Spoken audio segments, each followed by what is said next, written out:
أعوذ بالله من الشيطان الرجيم بسم الله الرحمن الرحيم إن هذا القرآن يهدي للتي هي أقوم ويبشر المؤمنين الذين يعملون الصالحات أن لهم أجرا كبيرا وأن الذين لا يؤمنون بالآخرة أعتدنا لهم عذابا أليما ويدعو الإنسان بالشر دعاءه بالخير وكان الإنسان عجولا وجعلنا الليل والنهار آيتين فمحونا آية الليل وجعلنا آية النهار مبصرة لتبتغوا فضلا من ربكم ولتعلموا عدد السنين والحساب وكل شيء فصلناه تفصيلا وكل إنسان ألزمناه طائره في عنقه ونخرج له يوم القيامة كتابا يلقاه منشورا اقرأ كتابك كفى بنفسك اليوم عليك حسيبا. السلام عليكم ورحمة الله وبركاته.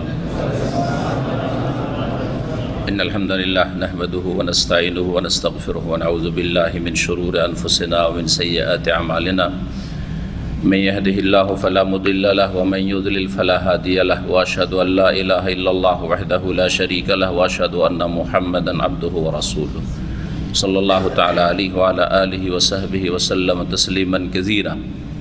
أما بعد فقد قال الإمام البخاري رحمه الله تعالى باب حب الرسول صلى الله عليه وسلم من الإيمان. قال حدثنا أبو اليماني قال أخبرنا شعيب قال حدثنا أبو الزناد عن الأعرج عن أبي هريرة رضي الله عنه قال عن النبي صلى الله عليه وسلم قال والذي نفسي بيده لا يؤمن أحدكم حتى أكون أحب إليه من والده وولده. মহান আল্লাহর সমস্ত প্রশংসা, সালাত এবং সালাম নাযিল হোক প্রিয় রাসূল সাল্লাল্লাহু আলাইহি সাল্লামের উপরে।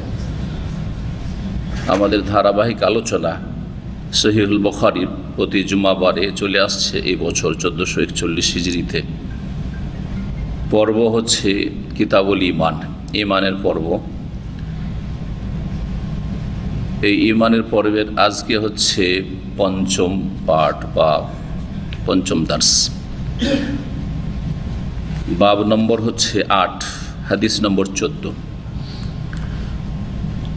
বলছেন ইমাম বুখারী রাহমাতুল্লাহি আলাইহি যে বাবুন মানে হাজা বাবুন, এ হচ্ছে এমন একটি অধ্যায় যে হব্বু রাসূল সাল্লাল্লাহু আলাইহি ওয়াসাল্লাম মিনাল ঈমান, রাসূলুল্লাহ সাল্লাল্লাহু আলাইহি ওয়াসাল্লামের ভালোবাসা হচ্ছে ঈমানের অন্তর্ভুক্ত। অধ্যায় হচ্ছে যে রাসূলুল্লাহ সাল্লাল্লাহু আলাইহি ওয়াসাল্লামকে ভালোবাসা হচ্ছে ঈমানের অংশ, ঈমানের মধ্যে শামিল। ঈমানের মধ্যে যখন রাসূলুল্লাহ সাল্লাল্লাহু আলাইহি ওয়াসাল্লাম ভালোবাসা শামিল, তাহলে ঈমান শুধু বিশ্বাসের নাম নয়, এ হচ্ছে উদ্দেশ্য খণ্ডন করা বাতিল ফিরকাগুলির, যারা বলেছে ঈমান শুধু কিসের নাম? বিশ্বাস করার নাম। যেমন মুরজিয়া বলছে কি যে ঈমান শুধু বিশ্বাস করলেই হয়ে যায়। আবার কেউ বলেছে ঈমান শুধু উচ্চারণ করার নাম, সাক্ষী দিলে হয়ে যায়, বিশ্বাস করুক আর না করুক, কথায় উচ্চারণ করে। কেউ যদি লা ইলাহা ইল্লাল্লাহ পড়ে, হ্যাঁ, তাহলেই সে মুসলিম। কাররামিয়া আর একটি গোমরা ফিরকা, এদের খণ্ডন যে শুধু বিশ্বাসের নামও ঈমান নয়, আর শুধু কালেমার শাহাদাত দেওয়ার নাম শুধু ঈমান নয়, বরং ঈমানের অনেক শাখা প্রশাখা রয়েছে। তার একটি গুরুত্বপূর্ণ শাখা হচ্ছে যা ছাড়া ঈমান কমপ্লিট হয় না, সেটা ঈমানেরই একটা অংশ। তাহলে ঈমান শুধু একটি বিষয়ের নাম নয়, ঈমান মুফরাদ একটি বিষয় নয়, বরং অনেকগুলি বিষয়ের নাম। যে অনেকগুলি বিষয়কে তিনটি দিকে ভাগ করা যেতে পারে, এর আগে বহুবার বলেছি। একটা হচ্ছে অন্তর থেকে বিশ্বাস করা, তাসদিক বিল জানা, আরেকটি হচ্ছে জবান দিয়ে স্বীকৃতি দেওয়া, শাহাদাতটা উচ্চারণ করা, আর আরেকটি হচ্ছে শরীরে যতগুলি অঙ্গ প্রত্যঙ্গ আছে সবগুলিতে যার যেটা কাজ, যে অঙ্গের যেটা কাজ সেটা দিয়ে সেই কাজগুলি সম্পাদন করা। আল আমালু বিল আরকান বা আল আমালু বিল জাওয়ারিহ। তার মধ্যে একটি হচ্ছে ভালোবাসা। ভালোবাসা হচ্ছে একটি কাজ, আর এই কাজটি হচ্ছে অন্তরের কাজ। তাহলে অন্তরের বিশ্বাস শুধু যথেষ্ট না। অন্তরে অনেকে বিশ্বাস করে কিন্তু রাসূলুল্লাহ সাল্লাল্লাহু আলাইহি ওয়াসাল্লামকে ভালোবাসে না, দ্বীনকে ভালোবাসে না, আল্লাহকে ভালোবাসে না, দিনদার লোকদেরকে ভালোবাসে না। সবগুলি হচ্ছে ঈমানের অংশ। তাহলে রাসূলুল্লাহ সাল্লাল্লাহু আলাইহি ওয়াসাল্লামকে ভালোবাসা হচ্ছে ঈমানের অন্তর্ভুক্ত, যেটা কিসের কাজ? অন্তরের কাজ। তাহলে বোঝা গেল কাজ মানে শুধু হাতের কাজ না, হাতের কাজ আছে, চোখের কাজ আছে, ব্রেনের কাজ আছে, কলব হৃদয়ের কাজ আছে, পায়ের কাজ আছে, সব রকম কাজ আছে। কানের কাজ আছে, কান দিয়ে ভালো কথা শুনবেন, খারাপ শুনবেন না, যেখানে খারাপ কথা শোনানো হয় সেখানে যাবেন না। ঈমান, ঈমানের অন্তর্ভুক্ত। চোখ দিয়ে ভালো জিনিস দেখবেন, যেখানে খারাপ জিনিস দেখানো হয় বা খারাপ জিনিস দেখতে বাধ্য সেখানে যাবেন না আপনি। সুতরাং এমন বিবাহ শাদীতে যাবেন না যেখানে পাপ হয়, পাপ দেখতে হয় বা পাপ শুনতে হয়, গান বাজনা হয়, নারী পুরুষ একাকার হয়ে যায় সেই দৃশ্য আপনাকে দেখতে হয়, নারী পুরুষ একসাথে খাওয়া দাওয়া করছে, হারাম। ওই সব মজলিসে যান যেখানে শিরকের কথা হয়, কানের পাপ, সেগুলি আপনার শোনা জায়েজ নয়, যাওয়াজ নয়। যেখানে বেদাতি আলোচনা হয় যাওয়া জায়েজ নয়, যে বেদাতি হুজুর একটু আলোচনা শুনি, ইন্টারনেট একটু বেদাতি হুজুর কি বলছে শুনি। আজকাল যেমন আপনাদের অধিকাংশ লোকের অবস্থা এইরকম, জায়েজ নাই। কারণ বেদাতি হুজুরের কথা শুনে মনে করবেন যে আরে এই যুক্তিতে হয়তো মুক্তি আছে, এই বেদাতির যুক্তিতে কি আছে? মুক্তি আছে, অথচ তাতে জাহান্নাম আছে। সুতরাং সমস্ত অঙ্গ প্রত্যঙ্গের কাজগুলি হচ্ছে ঈমানের একটা গুরুত্বপূর্ণ দিক। পায়ের কাজ, পা ভালো কাজে বাড়াবেন, মন্দ কথায় কাজে বাড়াবেন না। তো তার মধ্যে একটি কাজ রাসূলুল্লাহ সাল্লাল্লাহু আলাইহি ওয়াসাল্লামের ভালোবাসা, যেটি হচ্ছে আমালুল কলবি, অন্তরের কাজ। এখন হাদিসের দিকে আসি। আবু হুরায়রা রাদিয়াল্লাহু তাআলা আনহু থেকে বর্ণিত, তিনি বলছেন যে নবী করিম সাল্লাল্লাহু আলাইহি ওয়াসাল্লাম বলেন, ওয়াল্লাযী নাফসি বিয়াদিহি, ওয়াল্লাযী ওয়াও হচ্ছে কসম, শপথের জন্য। আসলে ছিল উকসিমু বিল্লাযী নাফসি বিয়াদিহি, সেই সত্তার শপথ করছি যার হাতে আমার প্রাণ রয়েছে। তিনি কে? আল্লাহ। জি, এটাও একটা কসম করার তরিকা। ওয়াল্লাহিল্লাযী লা ইলাহা গায়রুহু, সেই আল্লাহর শপথ করছি, বা সেই আল্লাহর শপথ করেছি যার ছাড়া কোনো সত্য উপাস্য নেই। জি, একজন লোক আল্লাহ বললো, আরেকজন বিল্লাহি বললো, আরেকজন তাল্লাহি বললো, আরেকজন বলছে রহমানের কসম, কাবার রবের কসম, আর একজন বলছে সেই সত্তার কসম যার হাতে আমার প্রাণ রয়েছে। সবগুলি কসম, কিন্তু কসম কার হইতে হবে? আর কসম হচ্ছে ইবাদত। সুতরাং ইবাদত হবে কার জন্য? আল্লাহ তাবুদু ইল্লা ইয়াহু, আল্লাহর জন্য। আল্লাহ ছাড়া অন্যের যদি কেউ কসম করে সেটা শিরক, হয় ছোট শিরক আর না হলে বড় শিরক। সবার কসম আল্লাহ ছাড়া অন্যের সবার কসম বড় শিরকও নয়, আবার সবার কসম ছোট শিরকও না।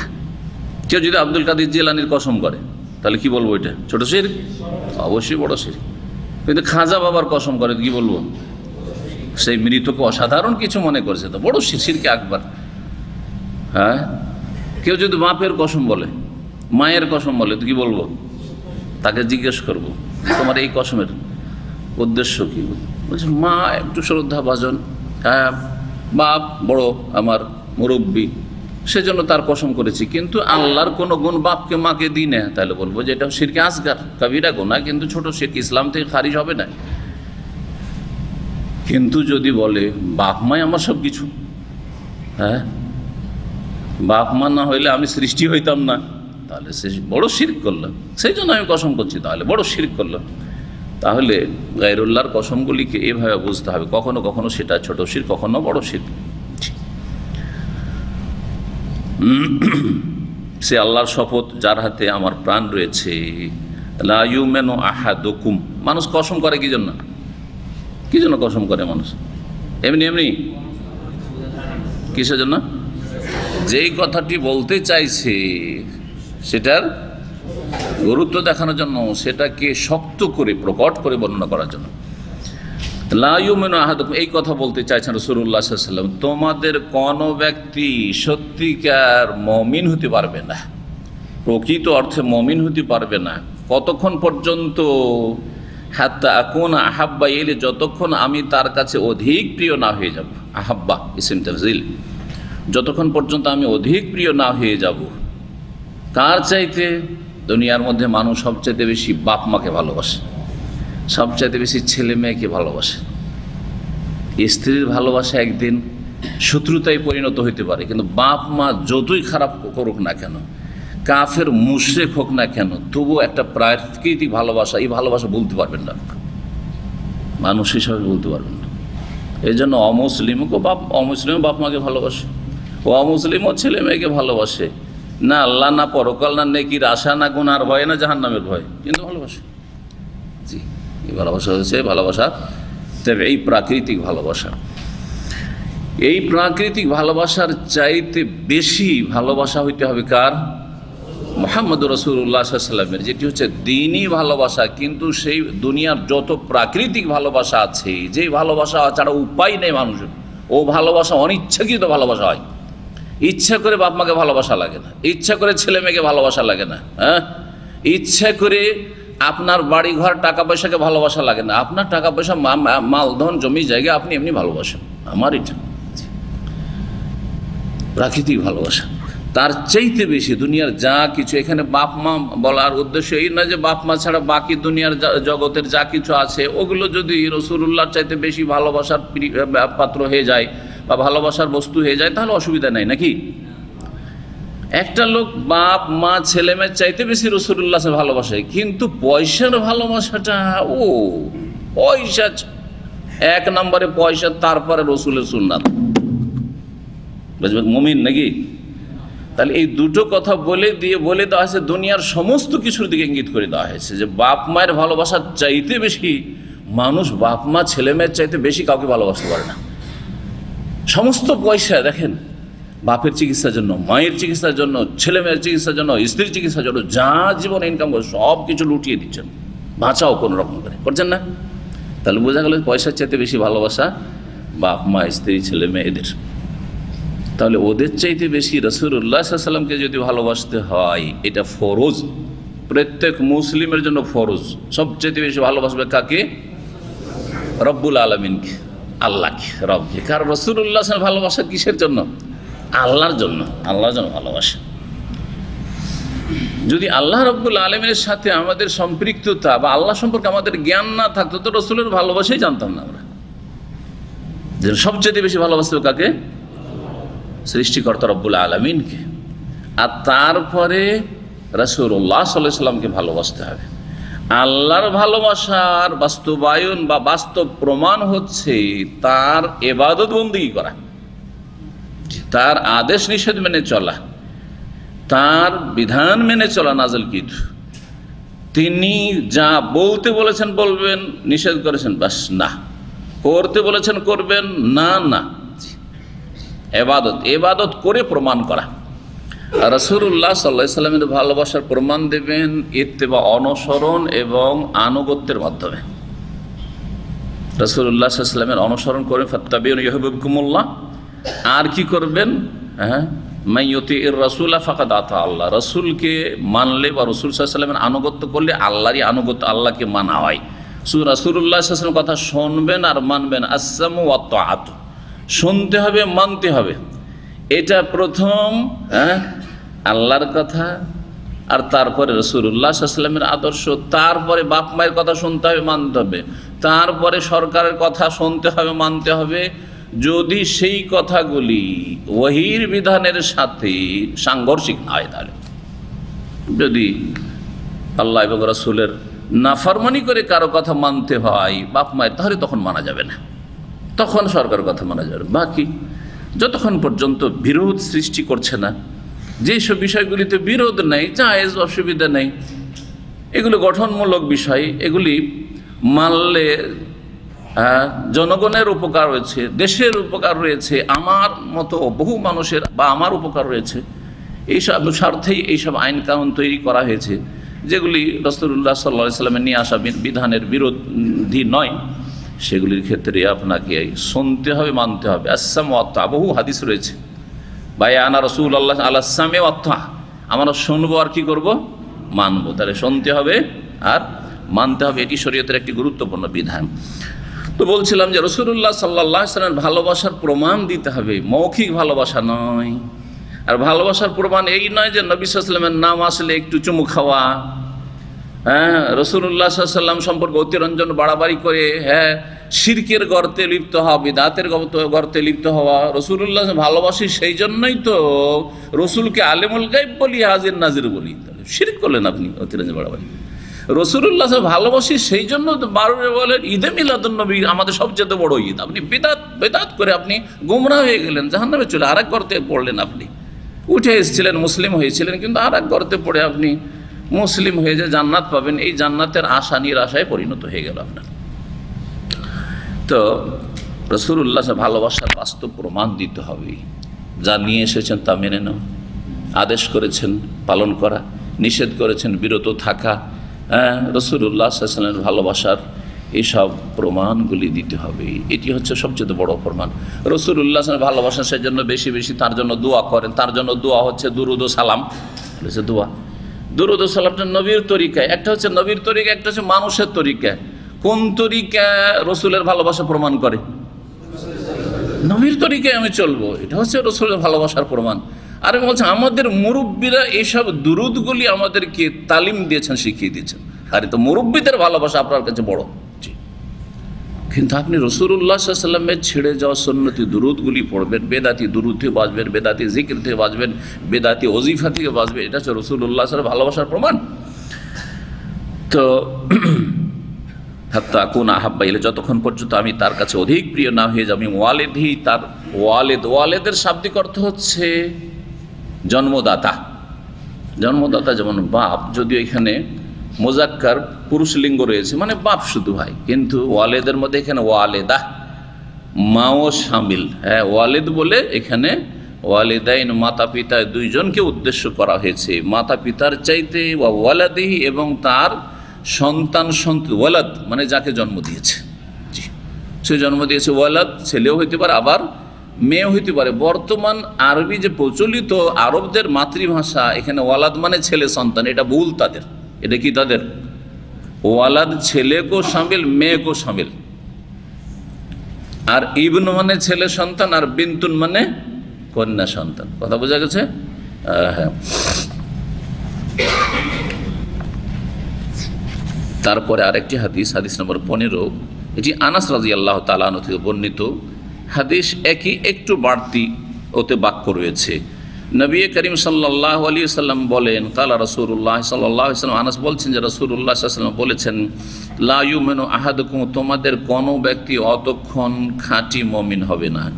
মুমিন হবে না মানে কাফের নাই, এখানে কি হবে না? মুমিন কামেল হতে পারবে না।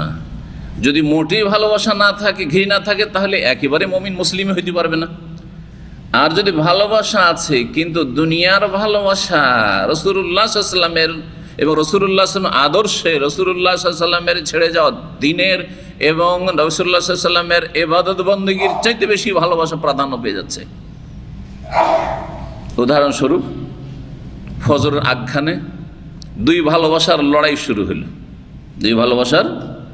শুরু হলো, ফজরের আগখানে। কথা বোঝা গেছে? এক হচ্ছে ঘুমের ভালোবাসা, নিদ্রা খুব চাপছে, আরে এই সময় কেউ যদি আমার ঘুম ভাঙায় লাইট জ্বালে মাথা খারাপ হয়ে যায়, বলে না অনেকে, কেউ বলে, কেউ ভিতরই রাখে। ঘুম চাপছে ওই সময় কেউ যদি লাইট জ্বালিয়ে দেবে, কথা বলে, তো কি যে কষ্ট লাগে। কিসের জন্য? নিদ্রার ভালোবাসা, এই নিদ্রার আসক্তি, এই ভালোবাসা। আর আরেক ভালোবাসা হচ্ছে আপনার ফজরের সালাত নামাজের ভালোবাসা। দুই ভালোবাসা এখনো তুলনা করে দেখতে হবে, কোন ভালোবাসা এখানে বিজয় লাভ করছে আপনার জীবনে। যদি দেখা যায় যে ঘুমের ভালোবাসা বিজয় লাভ করলো, তাহলে আপনার দিন সেখানে পরাজিত হয়ে গেল। ফাআম্মা মান তাগা ওয়া আসারাল হায়াতাদ দুনিয়া ফাইন্নাল জাহিমা হিয়াল মাওয়া। আম্মা পাড়ার সূরার একটি গুরুত্বপূর্ণ আয়াত, শুনে রাখো ভালো করে। আল্লাহ বলছেন, ফাআম্মা মান তাগা, যে ব্যক্তি সীমা লঙ্ঘন করল, আল্লাহর সীমানা পার করে গেল, ওয়া আসারাল হায়াতাদ দুনিয়া, পার্থিব জীবনের বিষয়গুলিকে কি করলো? প্রাধান্য দিয়ে দিলা। এখানে প্রাধান্য পেল আপনার কাছে নিদ্রা, ঘুমিয়েই থেকে গেলেন, সূর্য উঠিয়ে দিলেন, জামাত ছেড়ে দিলেন, হ্যাঁ, নামাজ পড়লেন না আপনি, নামাজ পড়তে জামাতে গেলেন না আপনি। আসার আল হায়াতাত দুনিয়া, নিদ্রা প্রাধান্য পেয়ে গেল আপনার ফজরের সালাতের ভালোবাসার উপর। রাসূলুল্লাহ সাল্লাল্লাহু আলাইহি ওয়াসাল্লামের চক্ষু শীতল হইতো, ওয়া জুইলাত কুররাতু আইনি ফিস সালাহ, নামাজে, আর আপনার চক্ষু ঠান্ডা হয় ঘুমে, না হলে চোখ জ্বলে। আসার আল হায়াতাত দুনিয়া, আপনি পার্থিব জগৎকে প্রাধান্য দিয়ে দিলেন। সুতরাং ফাইনাল জাহিমা হিয়াল মাওয়া, জাহান্নাম হচ্ছে বাসস্থান। কত শক্ত আয়াত, চিন্তা করুন তো দেখি। ফজরের সময় বোঝা যাচ্ছে আপনার, হ্যাঁ, যখন একটা নামাজের ওয়াক্ত পার হয়ে চলে গেল, সূর্য ডুবে গেল, আসরের নামাজ পড়লেন, তখনই বোঝা যাচ্ছে। তখন এশার নামাজ পার হয়ে চলে গেল, ঘুমিয়ে গেলেন আপনি, এশার নামাজ পড়লেন না আপনি, তখনই বোঝা যাচ্ছে যে আপনি দুনিয়াকে প্রাধান্য দিচ্ছেন নাকি আপনি আপনার দিনকে প্রাধান্য দিচ্ছেন। এতেই আপনার চূড়ান্ত ফয়সালা হয়ে যাচ্ছে যে ফাইনাল জাহিমা হিয়াল মাওয়া, জাহান্নাম বাসস্থান নাকি জান্নাত আপনার বাসস্থান। সহজ কথা, সহজ কথা। হেদায়েতের জন্য বেশি লাগে না, একটা আয়াত দিয়েও অনেক মানুষই হেদায়েত পেতে পারে যদি হেদায়েত নিতে চায়। আর গোটা কোরআন বারবার খতম করেও হেদায়েত পাবে না যদি হেদায়েত নিতে না চায়। হুদাল্লিল মুত্তাকিন জন্য বলা হয়েছে। আল্লাহ ভীরুতা যদি থাকে, বাঁচার মন মানসিকতা, তাকওয়া মানে বাঁচা, বাঁচার মন মানসিকতা যদি থাকে, তাহলেই জাহান্নামের আযাব থেকে বাঁচতে পারবেন। আর বাঁচার মন মানসিকতা নেই, হ্যাঁ, শরীরের চাহিদা পূরণ করা, কুপ্রবৃত্তির অনুসরণ করাই যদি লক্ষ্য উদ্দেশ্য থাকে, তাহলে জাহান্নাম থেকে নাজাত পাওয়া যাবে না।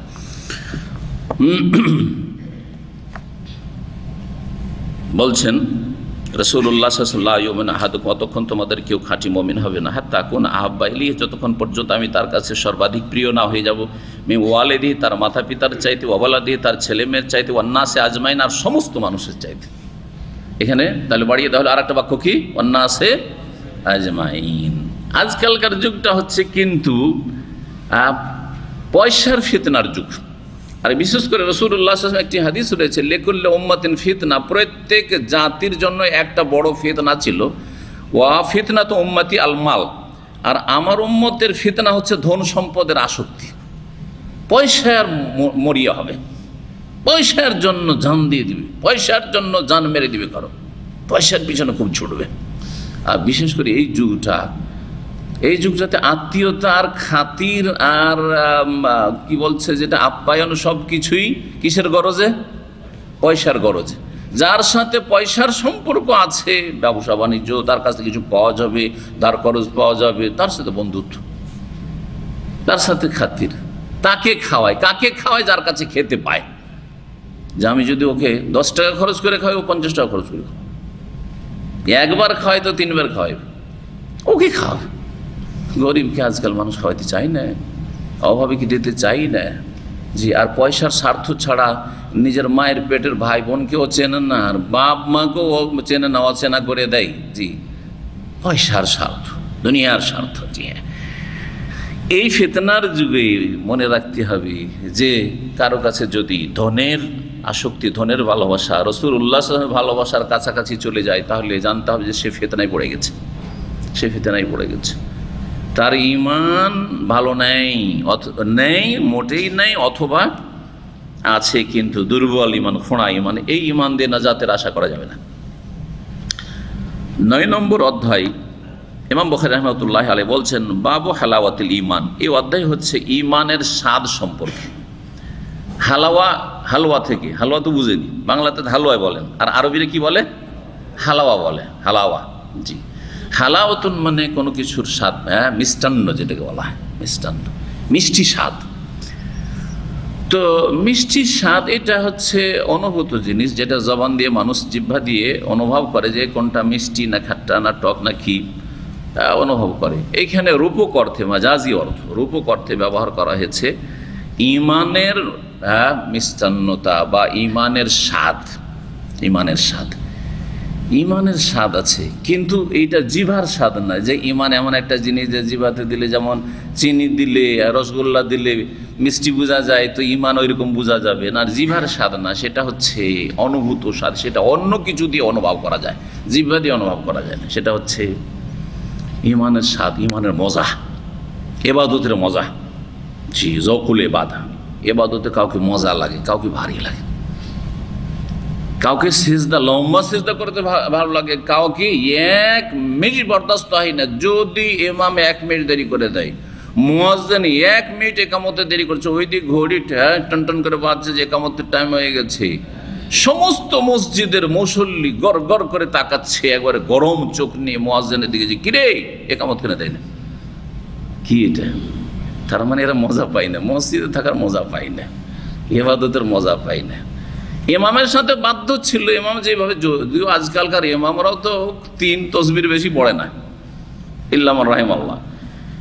তো তারপরে দেখবেন সালাম ফিরার পরে যে সুন্নত শুরু করলো, আরে বাপরে, হ্যাঁ, যে কাকও ঠোকর দিয়ে পারবে না। নাকরাতুন কানকরাতিল গোরাব, নবী সাল্লাল্লাহু আলাইহি ওয়াসাল্লাম বলেছেন যে কিছু লোকের নামাজ হবে কাকের ঠোকর মারার মতো, কাকে ধাই ধাই ধাই ধাই ধাই ধাই করে সালাম সুন্নাত পড়ে নিয়ে চলে গেল।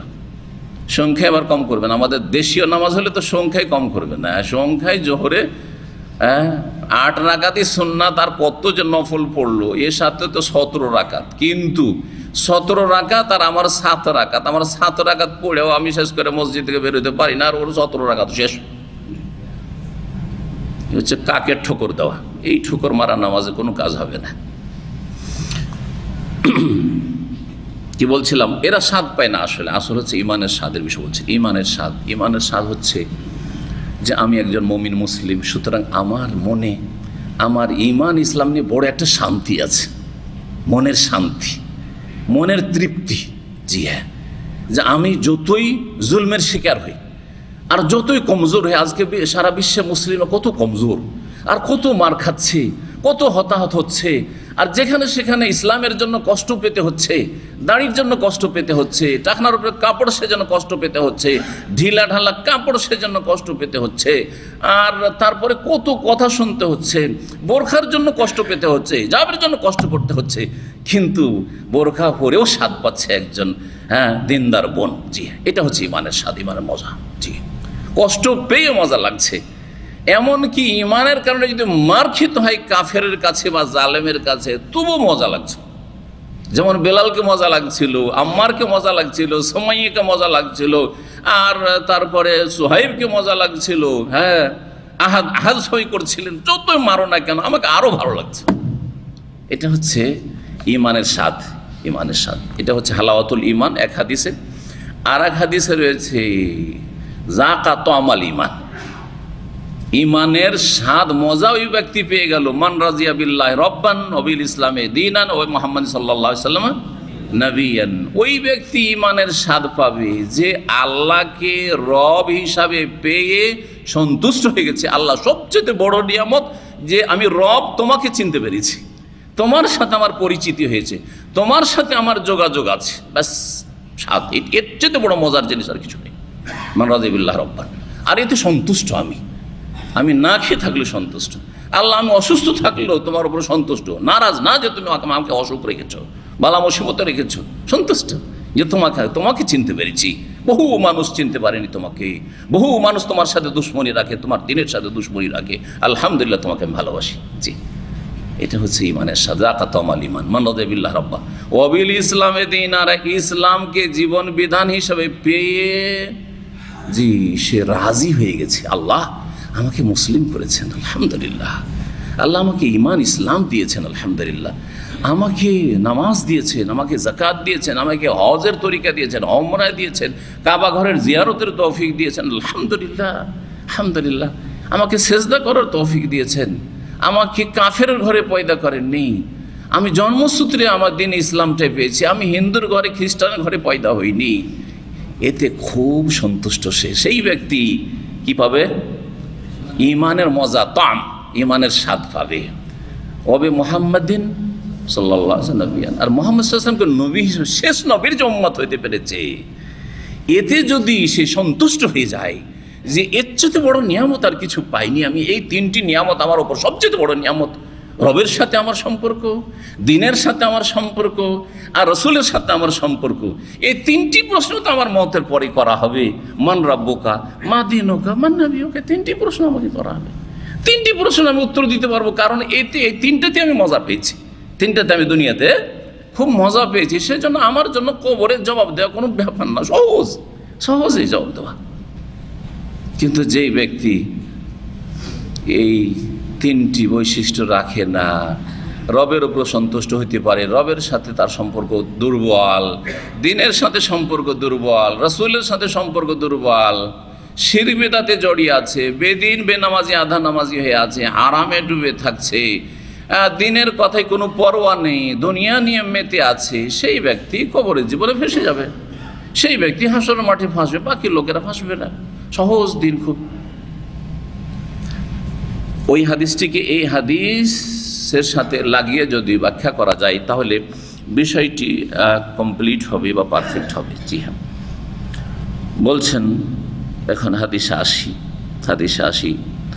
আনাস রাদিয়াল্লাহু তাআলা আনহু বর্ণিত, তিনি বলছেন আনিন নবী সাল্লাল্লাহু আলাইহি ওয়াসাল্লাম, নবী করিম সাল্লাল্লাহু আলাইহি ওয়াসাল্লাম বলেছেন, সালাসুম মান কুন্না ফীহি, তিনটি বৈশিষ্ট্য আছে, গুণ আছে, যার মধ্যে সেই তিনটি বৈশিষ্ট্যের সমাবেশ ঘটবে, যার মধ্যে এই তিনটি গুণ থাকবে, ওয়াজাদা হালাওয়াতাল ঈমান, সেই ব্যক্তি ঈমানের স্বাদ পাবে, ঈমানের মজা পাবে। ঈমানের মজা বলতে শুধু একটা কথা বলছিলাম কি, যে মনের শান্তি, শুধু মনের শান্তি নয়, আপনার মনের শান্তি, তারপরে কষ্টের সময় ধৈর্য ধারণ সহজ হয়ে যাওয়া, সামান্য কিছু একটু সুখ পেলে, অনেক লোক সুখী, আমার চাইতে বহু লোক সুখী আছে, আমার চারপাশে সবাই আমার চাইতে আপনার চাইতে বেশি সুখী, কিন্তু আমি সামান্য একটু সুখ পেয়েছি, ডাল ভাত পেয়েছি, আলহামদুলিল্লাহ, দিনে 3 বার, সকালে একটু নাস্তা খেয়েছি, দুপুরে আবার খাবো, রাত্রে খাবার ব্যবস্থা আছে, এতে আমি আল্লাহর অন্তর থেকে শুকরিয়া আদায় করছি।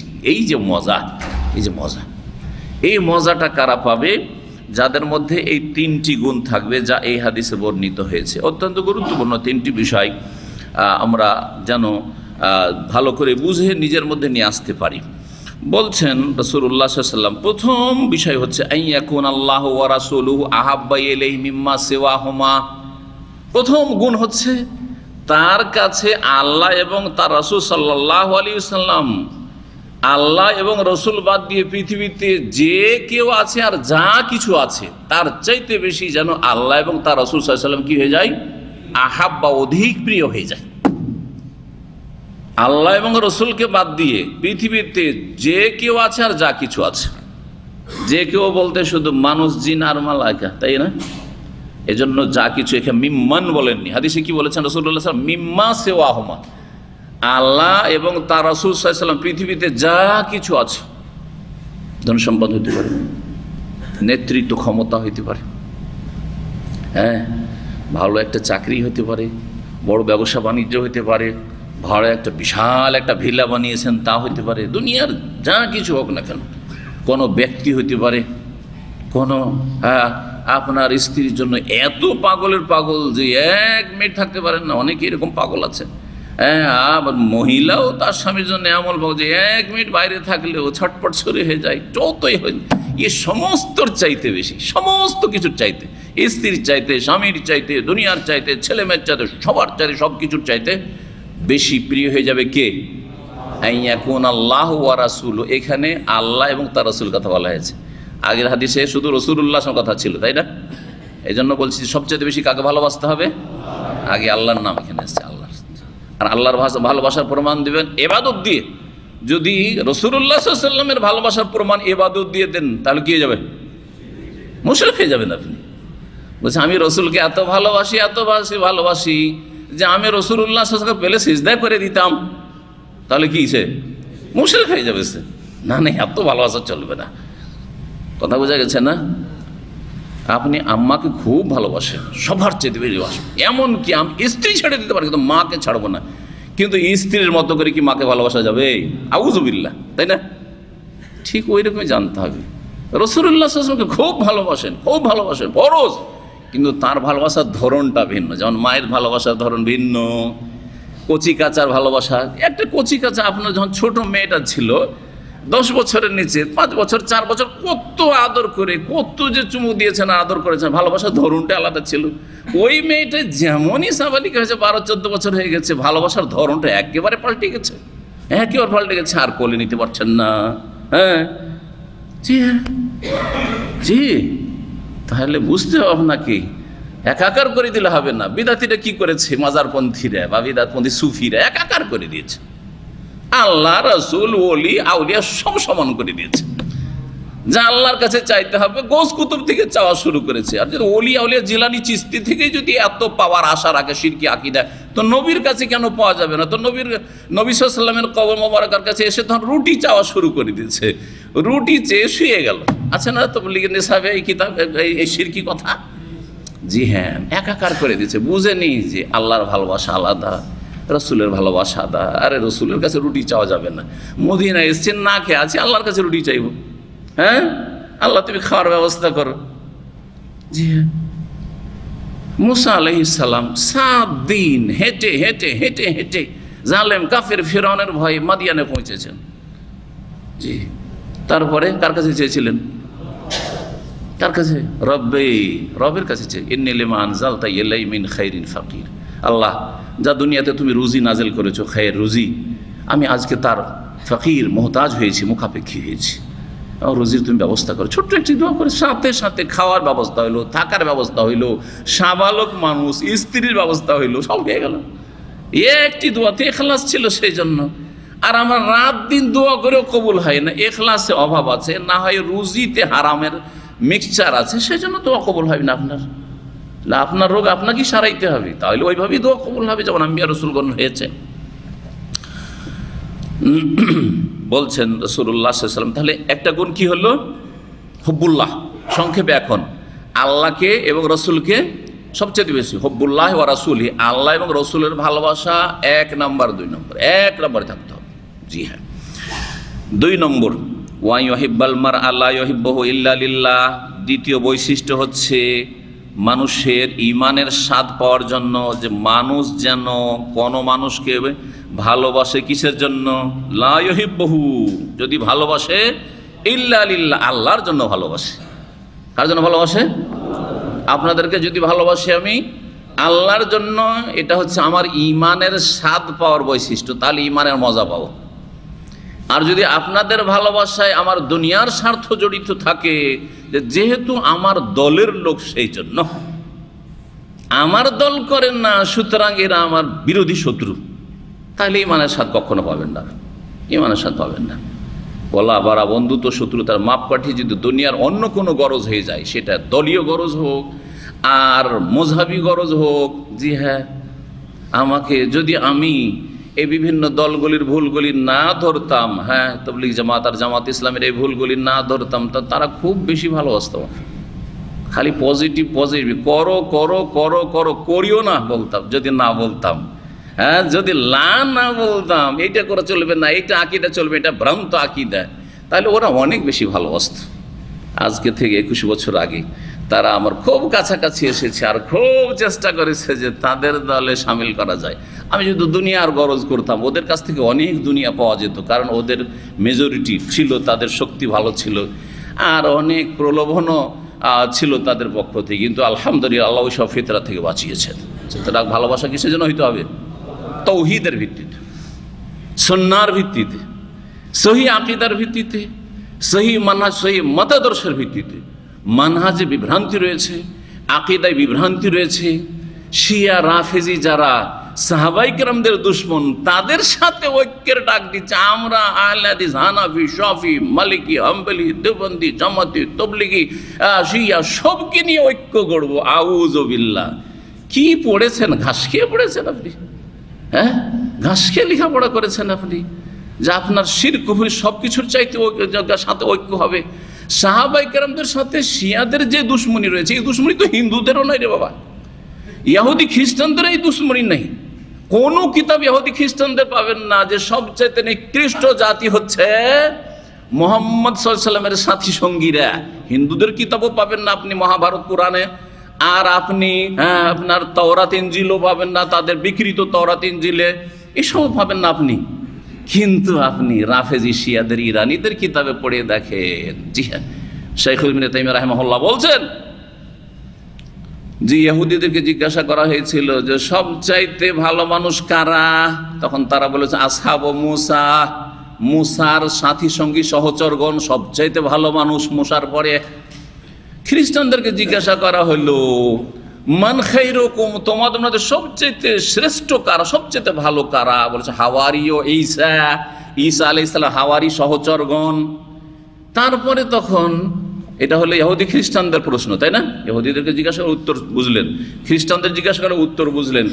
রাফেজি শিয়াদেরকে জিজ্ঞাসা করা হইল মান শাররুকুম, তোমাদের মধ্যে সবচেয়ে নিকৃষ্ট খারাপ কারা? বলছে আসহাব মুহাম্মদ, নাউজুবিল্লাহ, মুহাম্মদ সাল্লাল্লাহু আলাইহি ওয়াসাল্লামের সাথী সঙ্গীরা সবচেয়ে খারাপ, নাউজুবিল্লাহ। কার কাছে? এ রাফেজি শিয়াদের কাছে। তারা আপনাদের বন্ধু, তাদের সাথে ঐক্য করতে চান, আর তাদের ইনকিলাব আপনাদের জন্য আদর্শ। হ্যাঁ জি, আউযুবিল্লাহ। হে ইসলাম থেকে আল্লাহ যেন হেফাজত করেন। যে ইসলাম আল্লাহর দেওয়া ইসলাম নয়, সে ভ্রান্ত ইসলাম, ইসলামের নামে মানুষের সাথে ধর্ম ব্যবসা করা, ধোঁকাবাজি করা, রাজনীতি করা, এইসব থেকে আল্লাহ যেন হেফাজত করেন। তো দ্বিতীয় যে বৈশিষ্ট্য সেটা হচ্ছে ঈমানের স্বাদ পাওয়ার জন্য যে মানুষকে ভালোবাসবেন কিসের জন্য? লা ইউহিব্বুহু ইল্লা লিল্লাহ, ভালোবাসবো না কিসের জন্য ভালোবাসবো? আল্লাহর জন্য ভালোবাসবো। জি, 3 নম্বর হচ্ছে ওয়ান ইয়াকরাহা ইয়াউদা ফিল কুফরি, আর সেই ব্যক্তি ঘৃণা করবে কুফরিতে ফিরে যাওয়া। কুফরিতে ফিরে যাওয়া, সে নিউ মুসলিম, কুফরি থেকে চলে এসেছে সেজন্য ফিরে যাওয়া। আর না হলে জন্মসূত্রে ইসলাম পেয়ে গেছে, সুতরাং কুফরিতে চলে যাওয়া, তার যেন ফিরে যাওয়া, এই যেন মুরতাদ বলা হয়, যে ফিরে যায় ইসলামের মুখে। মুরতাদ মানে ফিরে যাওয়া, ইরতাদ্দা। তো কুফরিতে ফিরে যাওয়াকে ঘৃণা করবে। কামা ইয়াকরাহু আন ইউকযাফা ফিন্নার, যেমন আগুনে নিক্ষিপ্ত হওয়াকে ঘৃণা করে। একজন মানুষ প্রাকৃতিকভাবে কখনো চাইবে না যে আমি আগুনে নিক্ষিপ্ত হই। তাকে যদি বলা হয় যে তোমাকে 10 লক্ষ রিয়াল, 1 মিলিয়ন রিয়াল দিব, তুমি আগুনে ঝাঁপ দাও, বলছে ভাই আমার টাকার দরকার নেই, আমার জান বাঁচাবো, ঠিক না? যেমন আপনি আগুনে নিক্ষিপ্ত হওয়াকে কখনো মেনে নিতে পারেন না, ঠিক তেমনি কখনো আপনি মেনে নেবেন না যে কোনো পরিস্থিতিতে আমি ইসলাম থেকে ফিরে চলে যাই কুফরিতে, নাস্তিক হয়ে যায়, অথবা কবর মাজার পূজারী মুশরিক বহুত্ববাদী হয়ে যায়, অথবা হিন্দু হয়ে যায়, অথবা খ্রিস্টান হয়ে যায়, ইহুদি হয়ে যায়। জি হ্যাঁ, না, মোটেই হবে না। এই গুণ যদি তৃতীয় গুণ থাকে তাহলে কি পাবে? ইমানের স্বাদ। অর্থাৎ আপনার কাছে ইমানের যে কত মূল্য, যে আপনাকে যদি বলা হয় যে তোকে একটা বিশাল দেশের রাষ্ট্রপতি করে দেবো রে, তোকে প্রধানমন্ত্রী বানিয়ে দেবো, তুই শুধু ইমানটা ছেড়ে দে, নাস্তিক হয়ে যা, অথবা তুই কি বলছে ইসলামের বিরুদ্ধে একটা স্ট্যাটাস দে, অথবা তুই চল মাজারে গিয়ে, চল খাজা বাবার আজমিরে গিয়ে একটা সেজদা দে, না, হবে না। বাদশাহ মালিক ফয়সাল রহমতুল্লাহ আলাইহি সবচেয়ে ভালো বাদশাহ এই দেশের, সবাই ভালো আলহামদুলিল্লাহ, খুব ভালো বাদশাহ ছিলেন। মালিক আবদুল্লাহ রহমতুল্লাহ আলের ছেলে, দ্বিতীয় ছেলে বাদশাহ মাথা সৌদের পরে। তিনি পাকিস্তান জিয়ারতে ভিজিটে গিয়েছিলেন। জিয়াউল হকের আইয়ুব, তার আগে কি ছিল? ভুট্টুর আমল ছিল। জি, ভুট্টু, এই জুলফিকারের ভুট্টুর যুগ ছিল। ভুট্টু তাকে নিয়ে গেছে। মোহাম্মদ আলী জিন্নাহ, যাকে ওই যুগের লোকের কি বলতো, একটা তার উপাধি আছে, কিন্তু স্বাধীনতার ইতিহাস কে জানে? হ্যাঁ, কেউ জানেন না? কায়েদে আজম। মাশাআল্লাহ, কায়েদে আজম। কায়েদে আজম মানে কি? মহান লিডার। কায়েদ মানে লিডার, মহান লিডার। তো যারা পক্ষে ছিল যে পাকিস্তান আমরা আলাদা করে নিব, হ্যাঁ, দেশ ভাগ করব, ভারতকে এক থাকবে না, আমরা আলাদা দেশ চাই, তাদের বড় লিডার ছিল মোহাম্মদ আলী জিন্নাহ। সেজন্য তাকে পাকিস্তান, যারা পাকিস্তানের পক্ষে ছিল তারা তাকে উপাধি দিল কায়েদে আজম। আর মুসলিম নেতাদের মধ্যে যারা ভারত একসাথে থাক, তাহলে আমাদের বড় একটা শক্তি থাকবে, আমরা একবার, তারা যদি প্রধানমন্ত্রী হয় হিন্দুরা, তো আমরা আরেকবার প্রধানমন্ত্রী হইতে পারবো, আমাদের একটা বড় ক্ষমতা থাকবে। আর না হলে এত লোক তো সব পাকিস্তানে যাওয়া সম্ভব নয়, এগুলোকে কোথায় ছেড়ে যাচ্ছ? নেকড়ে বাগদের সামনে ছেড়ে চলে যাচ্ছ। এই যুক্তি ছিল মৌলানা আবুল কালাম আজাদ রহমতুল্লাহ আলাইহি। জি হ্যাঁ, তো যাই হোক, কাদ্দার আল্লাহ মা শাআ ফাআল, আল্লাহ যেটা ফয়সালা ছিল সেটাই হয়েছে। কোনটা ভালো হয়েছে কোনটা মন্দ হয়েছে ওইটা ইতিহাস প্রমাণ করবে আর জ্ঞানীগুণীরা সেটা বলবে। আমি আজকে এর ওপর কোনো মন্তব্য করব না, কারণ এটা রাজনৈতিক বিষয়। তো কথা হচ্ছে যে সেই সময় ওই মোহাম্মদ আলী জিন্নাহ যেহেতু কিয়াদাত লিডারশিপের কাজটা করেছিল, সেজন্য তাকে কি বলা হয়, কায়েদে আজম। মোহাম্মদ আলী জিন্নাহর কবর কাছে নিয়ে গেল, একেবারে ফুলে বোঝাই করা আছে, চাদর চড়ানো আছে, ফুলের বোঝা। জানছেন আমাদের দেশে যেমন পীর পূজা হয় তেমন নেতা পূজাও হয়, কথা বোঝা গেছে না? তো ওখানে মোহাম্মদ কি বলছে ভুট্টু সাহেব একে বললেন, মালিক ফয়েজ রহমতুল্লাহ আলাইকে, যে চলেন এতে একটু মোহাম্মদ আলী জিন্নাহ আমাদের কায়েদে আজমের কবর জিয়ারত করে আসি। ঠিক আছে, কবর জিয়ারত। তো ওখানে গিয়ে জিয়ারতের কথা যখন বললেন আর ওখানে শিরক হয়, তখন তিনি তারপরে ওখানে গিয়ে ঝুঁকিয়ে জুলফিকার আলী ভুট্টো, তাদের তো কোনো আকিদা, ভারত উপমহাদেশের নেতাদের তো কোনো আকিদা নেই, তারা ইসলাম কিছু জানে না, আসলে কেউ জানে না। তো ও ঝুঁকিয়ে সেজদা করা তাদেরকে সেজদা করা কোনো ব্যাপার না, সেজদা করা অথবা ঝুঁকিয়ে সালাম করার জন্য মালিক ফয়েজ রহমতুল্লাহ আলাইকে বললেন। তো মালিক ফয়েজ রহমতুল্লাহ আলাই বললেন যে তাই যদি আমাদের করতে হয়, আমাদেরকে করতে হয়, আর এটা কোনো ভালো কাজ হয়, তাহলে আমাদের কাছে সবচেয়ে শ্রেষ্ঠ মানুষ আছেন, আমাদের মদিনা মুনাওয়ারায় রাসূলুল্লাহ সাল্লাল্লাহু আলাইহি ওয়াসাল্লামের কবর আছে, সেই কবরকে স্বর্ণ দিয়ে পাকা করব, ফুল চাদর চড়াবো আর সেখানে সিজদা করব। কেন মোহাম্মদ আলী জিন্নাহর এখানে যুক্তি আসবো? বুঝছেন, সেটা যখন শিরক, তো এটা কেন আমি করব? জি হ্যাঁ, এ হচ্ছে আরব দেশের শাসকদের তাওহীদ, আর আমাদের দেশের তাওহীদের ক্ষেত্রে তাদের শোচনীয়তা, জ্ঞানের শোচনীয়তা। হায় ইয়তিম মিসকিন আমাদের দেশের শাসকরা, আল্লাহ রাব্বুল তাদেরকে দিন বুঝা, দিনের জ্ঞান অর্জন করার তৌফিক যেন দান করেন। তো কি বলছিলাম, কুফরিতে ফিরে যাওয়া। আল্লাহ তাওহীদ দিয়েছেন, তাওহীদকে ছেড়ে দেব, সুন্নাত দিয়েছেন, নবীর তরিকে দিয়েছেন, বেদাতে চলে যাব, না হয়তো আমি ফিরতে পারি না, নামাজি হয়েছি আবার নামাজ ছেড়ে দেবো, এটা হইতেই পারে না, আমি আমার দ্বারা হইতে পারে না। পর্দা করেন একজন বোন, আর হঠাৎ করে ইউরোপ গেছে, তখন পর্দা খুলে রেখে দিল। আজকাল অনেক মহিলারাই কিন্তু মুসলিম দেশ থেকে পশ্চিমা দেশে যাচ্ছে, কিছু তো আছে ইমান পাকা আছে যে বোরখাটা রাখছে, কিন্তু অধিকাংশই বোরখা রাখে না। ওখানে গিয়ে কী করে জানেন, যখন নিজের দেশ থেকে উঠলো, এয়ারপোর্টে যখন প্লেনে বসে গেল, তখন বোরখাটাকে গুটিয়ে নিয়ে ব্যাগে ভরে নিল, আর তারপরে আউযুবিল্লাহ তাদের অবস্থা, হায়রে ये मुसलमान है जिन्हें देख के शर्मा यहूदी। মুসলমানকে চেনা যায় না, এদেরকে দেখলে ইহুদিও লজ্জা পাবে যে আমাদের কাপড়ের চাইতে তোমাদের কাপড়ের অবস্থা আরও খারাপ। জি, তোমরা এত মিসকিন, আমাদের কাপড় তো একটু ঢেকে ঢুকে আছে, তোমাদের এত মিসকিন যে একটু ঢাকতেও পারোনি, কাপড় জুটেনি তোমাদের। জি, তো আল্লাহ হেফাজত করে। কি বলছিলাম, এটা হচ্ছে ফিরে যাওয়া, এটা হচ্ছে আংশিক ফিরে যাওয়া। যে আপনি যখন কাফের দেশে গেলেন তখন বোরকা খুলে ফেললেন, কাফের দেশে গেলেন তখন দাড়ি সাফ করে দিলেন, কাফের দেশে গেলেন তখন নামাজ ছেড়ে দিলেন, আপনার ছেলেকে পাঠালেন অস্ট্রেলিয়া লেখাপড়া করার জন্য, কানাডা পাঠালেন, তখন ওখানে গিয়ে ও পরিচয় দেয় যে মুসলিম, সেটা চিনতেই না পারে, আউযুবিল্লাহ। তো এইরকম জায়গায় আপনার ছেলে মেয়েদেরকে পাঠিয়ে দেওয়া মানে জাহান্নামে পাঠিয়ে দেওয়া, জাহান্নামে যাওয়ার জন্য প্রস্তুত করা। আল্লাহ যেন বুঝার তৌফিক দান করেন। তিনটি কথা ছিল তো, তাই না? তিনটি কথা খুব গুরুত্বপূর্ণ। সংক্ষেপে তিনটি কথা ওলামারা বলেছেন। এতে প্রথম বিষয় রয়েছে হুব্বুল্লাহ ওয়া রাসূলি, আল্লাহ এবং রসুলের ভালোবাসা। কার ভালোবাসা? আল্লাহ এবং রসুলের ভালোবাসা যদি থাকে তাহলে কি পাবেন? ইমানের মজা স্বাদ পাবেন। 2 নম্বর হচ্ছে আল্লাহর জন্য কাউকে ভালোবাসা। হ্যাঁ, হুব্বু আউলিয়া, এই আল্লাহর বন্ধুদেরকে আল্লাহর জন্য ভালোবাসা মানে কি? আল্লাহকে যারা ভালোবাসে তাদেরকে ভালোবাসি, আল্লাহর দিনকে যারা ভালোবাসে তাদেরকে ভালোবাসি, আল্লাহর হুকুম হাকামকে যারা ভালোবাসে তাদেরকে ভালোবাসি। জি হ্যাঁ, আর যারা ভালোবাসে না তাদেরকে ভালোবাসি না, সোজা কথা। যারা আল্লাহর দিনকে, আল্লাহকে ভালোবাসে না, আল্লাহ রসুলকে ভালোবাসে, আল্লাহর দিনকে ভালোবাসে তাদেরকে ভালোবাসে। যারা তৌহিদ ভালোবাসে তাদেরকে ভালোবাসি না, যারা সুন্নত ভালোবাসে না তাদেরকে ভালোবাসি না, যারা শিরক বিদআত ভালোবাসে তাদেরকে ভালোবাসি না, যারা নাস্তিকতা ভালোবাসে, বেদিনী ভালোবাসে তাদেরকে ভালোবাসি না। জি হ্যাঁ, পজিটিভ আর নেগেটিভ দুটোই থাকতে হবে। জি, তো এটা হচ্ছে দ্বিতীয় বৈশিষ্ট্য।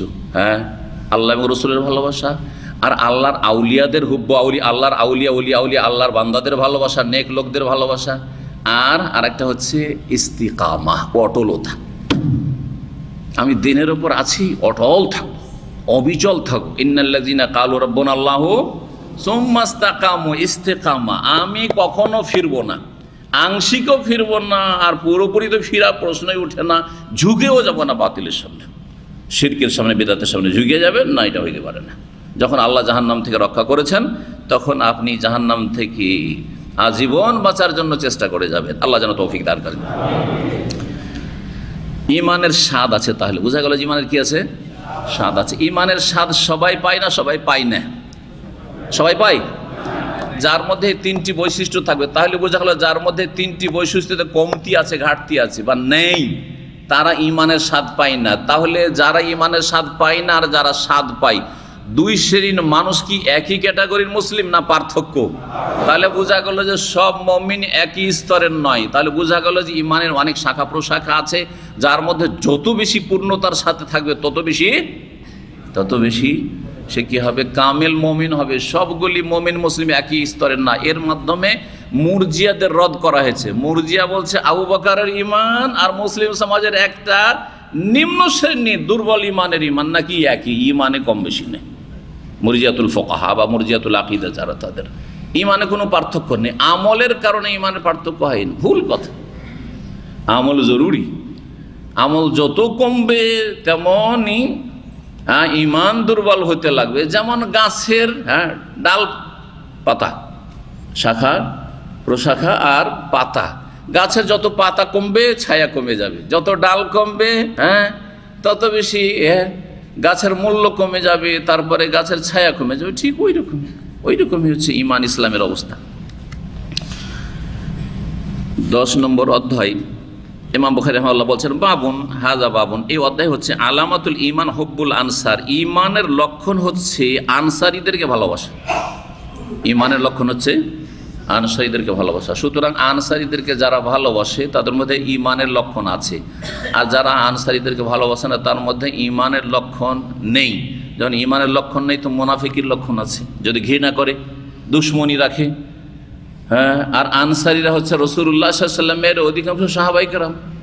অধিকাংশ সাহাবায়ে কেরাম হচ্ছেন আনসারী। তাহলে আনসারীদের যারা সাহাবায়ে কেরামদেরকে গালমন্দ করে রাফেজি শিয়ারা, যারা সাহাবায়ে কেরামদেরকে বলে যে তারা কাফের হয়ে গেছিল 5 জন ছাড়া, এটা হচ্ছে আকীদা। 5 জন সাহাবী ছাড়া নাকি সবাই, নাকি 1,24,000 বেশি সাহাবী সব নাকি কাফের মুরতাদ হয়ে গেছে, নাউযুবিল্লাহ। এ হচ্ছে শিয়া ধর্ম, যাদের সাথে ঐক্যের ডাক দিচ্ছে আজকালকার বড় বড় দেশীয় হুজুরেরা। কথা বুঝতে পারছেন না? জি হ্যাঁ, এসব হুজুরকে আল্লাহ হাজির করবেন হাসরের মাঠে। এসব হুজুরকে আল্লাহর উপরে হাসরের মাঠে হাজির করবেন, যে বুঝা হইছে যে আল্লাহর দুশমন আল্লাহর দোস্ত কি করে সমান হয়, সাহাবায়ে কেরামদের দোস্ত আর সাহাবায়ে কেরামদের দুশমন সমান কি করে হয়ে যায়, আর তাদের সাথে ঐক্য কি করে হইতে পারে, কিসের ভিত্তিতে ঐক্যটা হয়েছিল?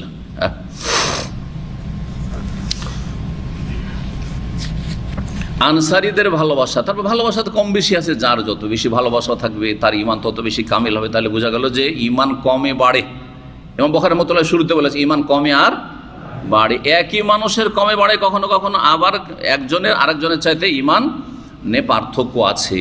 এটা একটা বিষয় এই হাদিসগুলি দ্বারা প্রমাণিত হবে। আর প্রমাণিত হবে যে ঈমান সবার এক রকমের নয়, বরং ঈমানে পার্থক্য আছে মানুষের।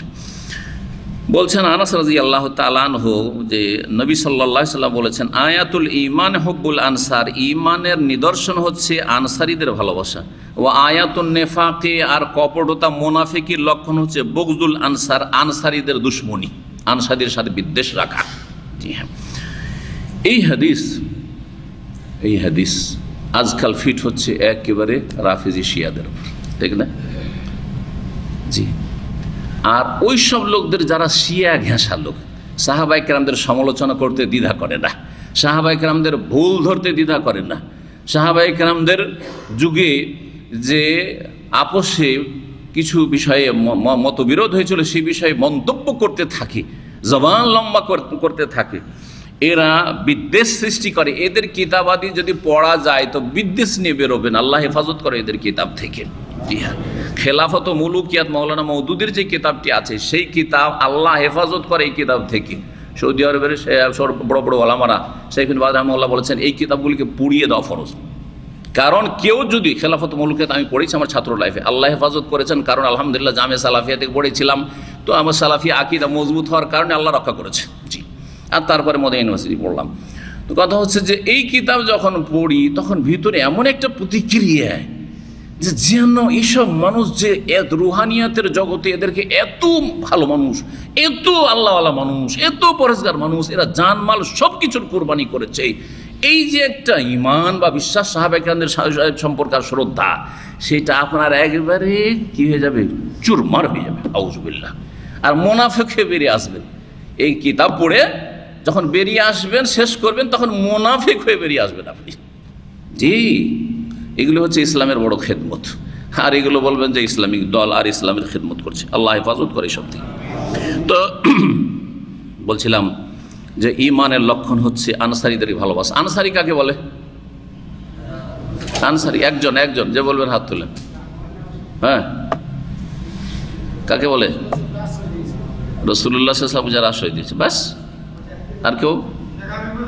হ্যাঁ, সংক্ষেপে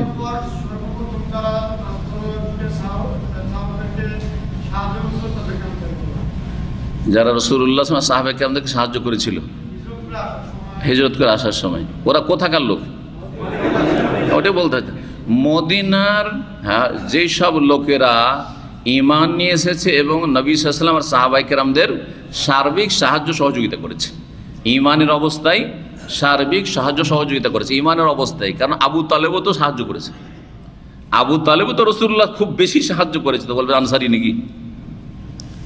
আনসার হচ্ছে দুটো বংশের নাম, আওস এবং খাজরাজ। মদিনার দুটো গোত্র, এরা পৌত্তলিক মুশরিক ছিল, আর তিনটা গোত্র ইহুদি ছিল।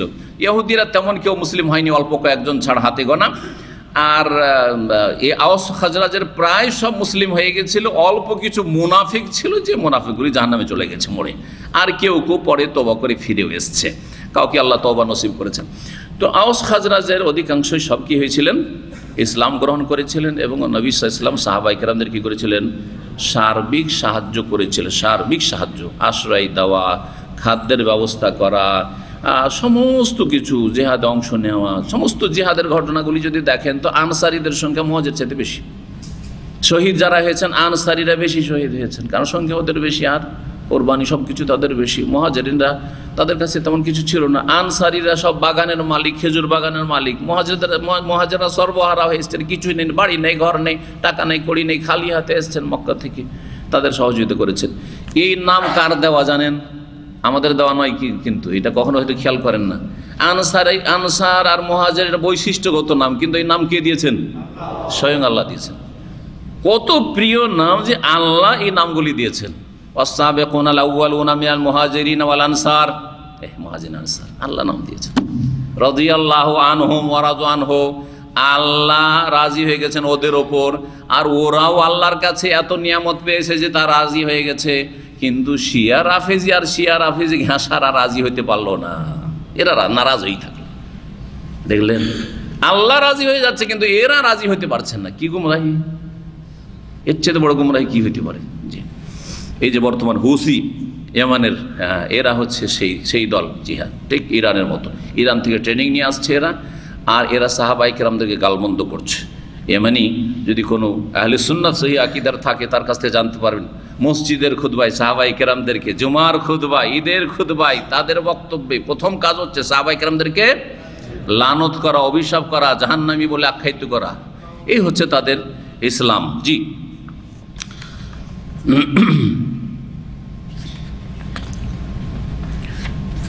এই হাদিস থেকে বোঝা গেল যেটি ঈমানের অধ্যায়ে, যে ঈমান যদি কারো থাকে তাহলে সেই ব্যক্তি আনসারীদেরকে ভালোবাসবে। আর ঈমানে ভেজাল আছে, নেফাক আছে যদি আনসারীদেরকে ভালো না বাসে। এর মাধ্যমে বোঝা গেল যে তাহলে ঈমানের একই স্তর নয়, ঈমানের বিভিন্ন স্তর রয়েছে। বাবুন হাজা বাবুন। এরপরে ইমাম বুখারীর মধ্যে শুধু বাব বলছেন, আর কিছু লেখেননি। কিন্তু যার কাছে বুখারী আছে দেখেন কি লেখা আছে, বাবুন, মানে হাজা বাব। এটা অধ্যায়, কিসের অধ্যায়? কোনো কিছু লেখা নেই। কোন জায়গায় সহিহ বুখারীতে এইভাবে আছে, ব্যাস বাবুন, তারপরে একদম সাদা হয়ে আছে, আর কিছু লেখা নেই। তাহলে কেমন করে বুঝবো যে কি? তো এই ক্ষেত্রে বুঝে নিতে হবে, ভাষ্যকাররা বলেছেন এর আগে যে অধ্যায়টি নিয়ে আলোচনা হয়েছে সেই অধ্যায়ের সাথে সম্পৃক্ত এই অধ্যায়, তারই একটা অংশ যেন। তাহলে সামনে যে হাদিসটি আসছে এটা আগের অধ্যায়েরই একটা অংশ যেন। আগের অধ্যায় কি? ঈমানের লক্ষণ হচ্ছে আনসারীদেরকে ভালোবাসা। আর সামনে যে হাদিসটি আসছে এই হাদিসে আনসারীদের কথা আছে যারা রাসূলুল্লাহ সাল্লাল্লাহু আলাইহি ওয়াসাল্লামের সাথে বায়াতে আকাবাতে হাজির হয়েছিলেন।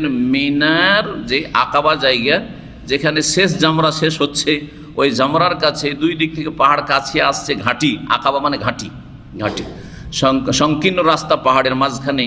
ওখানে তারা রাতের নির্জনে রাসূলুল্লাহ সাল্লাল্লাহু আলাইহি ওয়াসাল্লামের সাথে দেখা করেছিলেন গোপনে, মক্কার কাফেরদের না জানিয়ে। আর তারপরে নবী সাল্লাল্লাহু আলাইহি ওয়াসাল্লামের সাথে তারা বায়াত করে ইসলাম গ্রহণ করেছিলেন, অঙ্গীকারবদ্ধ হয়েছিলেন এবং নবী করিম সাল্লাল্লাহু আলাইহি ওয়াসাল্লামকে তারা দাওয়াত দিয়েছিলেন মদিনার জন্য। কয়টি বায়াত এরকম হয়েছিল বা কয় বছর হয়েছিল জানা আছে? দুইটা। বায়াতে আকাবা উলা প্রথম, আকাবার বায়াত এটা ছিল নবুয়তের দ্বাদশ বছরে, মানে নবুয়ত প্রাপ্তির 12 বছরে গিয়ে। জি হ্যাঁ, নবুয়ত প্রাপ্তির 12 বছর পরে। আর তারপরেরটি ছিল বায়াতে আকাবা সানিয়া, যেটা দ্বিতীয় বায়াত ছিল দ্বিতীয় বছরের, সেটা হজের মৌসুম, দুটোই ছিল হজের মৌসুমে। এটা ছিল নবুয়ত প্রাপ্তির 13 বছর পরে। আর তারপরে রাসূলুল্লাহ সাল্লাল্লাহু আলাইহি ওয়াসাল্লামকে তারা আমন্ত্রণ করে গেলেন, বারবার করে দাওয়াত দিলেন যে আমরা অনেক ইসলাম গ্রহণ করেছি, সুতরাং কোরআন শিক্ষা, দিন শিক্ষার জন্য লোকজন পাঠিয়ে দেন, আর আপনিও চলে আসেন হিজরত করে, আপনার সাথে আমরা আছি। এই যে প্রতিশ্রুতি, বায়াত, বায়াত মানে শপথ করে গেছিলেন। তো এই হাদিস আসছে, হাদিসটা আগে ব্যাখ্যা তর্জমা করি আর তারপর ইনশাআল্লাহ বাকি কথাগুলি পূর্ণ করব। বলছেন ইমাম বুখারী রাহমাতুল্লাহ আলাইহি, সাহাবী থেকে শুরু করি। আন্না আব্দুল্লাহ ইবনে সামিত রাদিয়াল্লাহু আনহু ওয়া কানা শাহিদা বদরান ওয়া হুয়া আহাদুন নুকাবা লাইলাতাল আকাবা আন্না রাসূলুল্লাহ সাল্লাল্লাহু আলাইহি ওয়াসাল্লাম قال وحوله عصابة من أصحابه بايعوني على ألا تشركوا بالله شيئا ولا تسرقوا ولا تزنوا ولا تقتلوا أولادكم ولا تأتوا ببهتان تفترونه بين أيديكم وأرجلكم ولا تعصوا في معروف فمن وفى منكم فأجره على الله ومن أصاب من ذلك فعوقب في الدنيا فهو كفارة له ومن أصاب من ذلك شيئا ثم ستره الله فهو إلى الله إن شاء عفا عنه وإن شاء عاقبه فبايعناه على ذلك। এই হাদিসে বায়াতের কথা আছে। এই বায়াত হয়েছিল দুটো বললাম, তাই না? তো এই যে বায়াতটা হয়েছিল এই হাদিসের সম্পর্ক হচ্ছে প্রথম বায়াতের সাথে। প্রথম বায়াতের সাথে, প্রথম বায়াতে 12 জন সাহাবী ছিলেন, 12 জন মদিনার আনসারি প্রতিনিধি ছিলেন যারা নবী সাল্লাল্লাহু আলাইহি ওয়াসাল্লামের সাথে শপথ করেছিলেন। আর দ্বিতীয় যে বায়াত হয়েছিল তাতে 73 জন পুরুষ ছিলেন আর 2 জন নারী ছিলেন, টোটাল 75। বলছেন ওবাদা ইবনে সামিত রাদিয়াল্লাহু আনহু ওয়া কানা শাহিদা বদরান, ইনি বদরে হাজির হয়েছিলেন, মানে বদরি সাহাবী ছিলেন। বদরি সাহাবী কাকে বলা হয় জানেন? যে বদরের যুদ্ধে অংশগ্রহণ করেছেন। এটা বড় উপাধি, এটাও আর একটা বড় উপাধি। কারণ বদরের যুদ্ধে কয়জন সাহাবী অংশ নিয়েছিলেন? 313 জন। তাহলে চিন্তা করেন, লক্ষাধিক সাহাবীর মধ্যে মাত্র 313 জন, এটা ইসলামের প্রথম যুগে যেহেতু ছিল, 313 জন সাহাবী অংশ নিয়েছিলেন। তাদের কত মর্যাদা, কত মর্যাদা! তাহলে জি হ্যাঁ, তাহলে সাহাবায়ে কেরামরা বিভিন্ন স্তরের, যারা প্রথম যুগে ইসলাম গ্রহণ করেছেন আর তারপরে সাবেকিন, আর তার সাথে সাথে বদরেও হাজির হয়েছেন। তো ওবাদা ইবনে সামিত রাদিয়াল্লাহু তাআলা বদরে হাজির হয়েছেন। ওয়াহু আহাদুন নুকাবা, আর তিনি একজন দায়িত্বশীল। লাইলাতুল আকাবা, আকাবার রাতে ঘাঁটিতে যে গোপন বৈঠক হয়েছিল নবী সাল্লাল্লাহু আলাইহি ওয়াসাল্লামের সাথে এবং বায়াত হয়েছিল, সেই রাতের একজন দায়িত্বশীল ব্যক্তি, নাকিব। আন্না রাসূলুল্লাহ সাল্লাল্লাহু আলাইহি ওয়াসাল্লাম, রাসূলুল্লাহ সাল্লাল্লাহু আলাইহি ওয়াসাল্লাম বলেন তাদেরকে, ওয়াহাউলাহু ইসাবাতুম মিন আসহাবি, তার চারপাশে তার সাহাবায়ে কেরামদের একটি দল ছিল। ইসাবা, ইসাবা সম্পর্ক শব্দটি মানে দল। এখন এই দল কয়জনের দল? আরবরা দেখেন বিভিন্ন শব্দ রয়েছে, যেমন নাফারুন, নাফারুন মানে একটা ক্ষুদ্র দল, 3 থেকে নিয়ে 9-10 পর্যন্ত নাফারুন। রাহাতুন ছোট্ট দল। এইরকমই এসাবাতুন। এসাবাতুন সম্পর্কে ভাষ্যকাররা বা আরবি ভাষাবিদরা লিখছেন যে 40 জনের কম লোক যদি থাকে তো ওকে এসাবা বলা হয়, আর একটা হচ্ছে তায়েফা, তায়েফাতুন মানেও দল, জি জামাতুন মানেও দল, কিন্তু জামাত অনেক লোক হতে পারে তাতে। তায়েফাতুনে 40-এর বেশি, কয়েকশো বা কয়েক হাজারও হয়ে যেতে পারে হয়তো। আমার উম্মতের এক দল সর্বদা হকের উপর বিজয়ী থাকবে, ওখানে তায়েফা বলা হয়েছে, তো ওখানে লক্ষ লক্ষ মানুষের কথা বলা হয়েছে সারা পৃথিবী মিলে, কিন্তু সেই দলটি অন্যদের তুলনায় ক্ষুদ্র থাকবে, যেন তায়েফা বলা হয়েছে। তো এখানে অল্প কয়েকজন লোক ছিল যাদের সঙ্গে 40 হাউল্লাহ ইসাবাত মিন আসহাবিহি, রাসূলুল্লাহ চারপাশে তার সাহাবায়ে কেরামদের একটি ছোট্ট দল ছিল।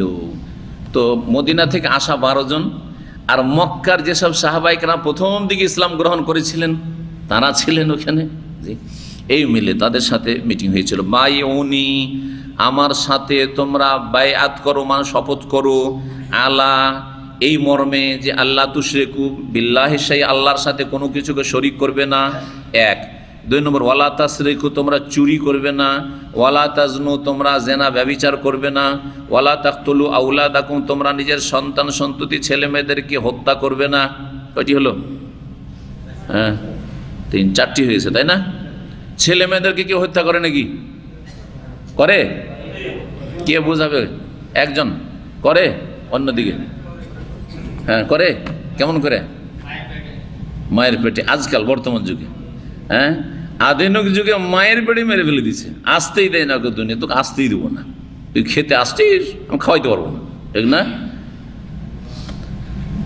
আর সেই জাহিলিয়াতের যুগে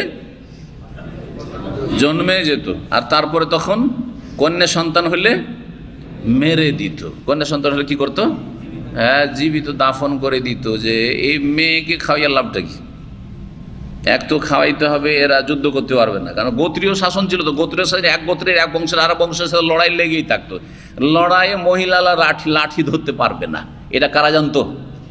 আরবের মুশরিক বর্বররা জানতো যে মহিলারা সেনাবাহিনী হতে পারবে না, এটা জানতো। কিন্তু আজকালকার নব্য যুগের অসভ্যরা এটা জানতে পারলো না যে মহিলা সেনাবাহিনী হওয়ার যোগ্যতা রাখে না। কথা বোঝা গেছে?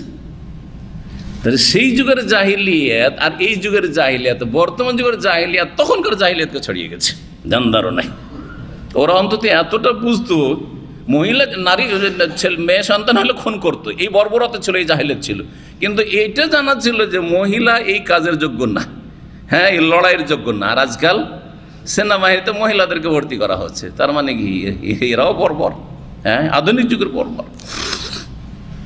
আল্লাহ হেফাজত করে, আল্লাহ হেফাজত করে। জি কি বলছিলাম, কি বলতে গিয়ে বললাম, হ্যাঁ সন্তান ছেলে মেয়েদেরকে হত্যা করা, ছেলে মেয়েদেরকে হত্যা করা। তখন হত্যা করতো একরকম, এক তো খেতে দিতে পারবো না, আর এক হচ্ছে এরা কোনো কাজে আসবে না, অভাবও থাকতো, আরবদের অভাবও ছিল। 2 নম্বর কথা হচ্ছে যে এরা কোনো কাজের যোগ্য হবে না, এদেরকে খাইয়ে আর এদেরকে লাভটা কি। 3 নম্বর হ্যাঁ মান সম্মানের চিন্তা করি, লজ্জাজনক বিষয়, মেয়ে কন্যা সন্তান জন্মেছে, কন্যা সন্তান জন্মেছে, কন্যা সন্তান জন্মের কী করতে হবে? সাবালিক হলে কারোর সাথে বিয়ে দিতে হবে। আরে বিয়ে দেবো, আমার মেয়ে তার ঘরে থাকবে, এটা আমার জন্য মানহানি করে, এইটা জাহিলিয়াতের হ্যাঁ হ্যাঁ এই চিন্তা ছিল তাদের, হ্যাঁ এই চিন্তা চেতনা ছিল, মানহানি করে, ছোট হয়ে যাব, ছোট হয়ে যাব। জি আজকাল এই যৌতুক প্রথার হারাম খাওয়ার কারণে অনেকেই মেয়ে সন্তান বোঝা মনে করছে। মেয়ে সন্তান কী করে বিয়ে শাদী দেবে? একটার বিয়ে দিতে তো অনেক যৌতুক দিতে হবে, তাই না? এই জন্য মেয়ে সন্তানকে অনেকে পছন্দ করে না।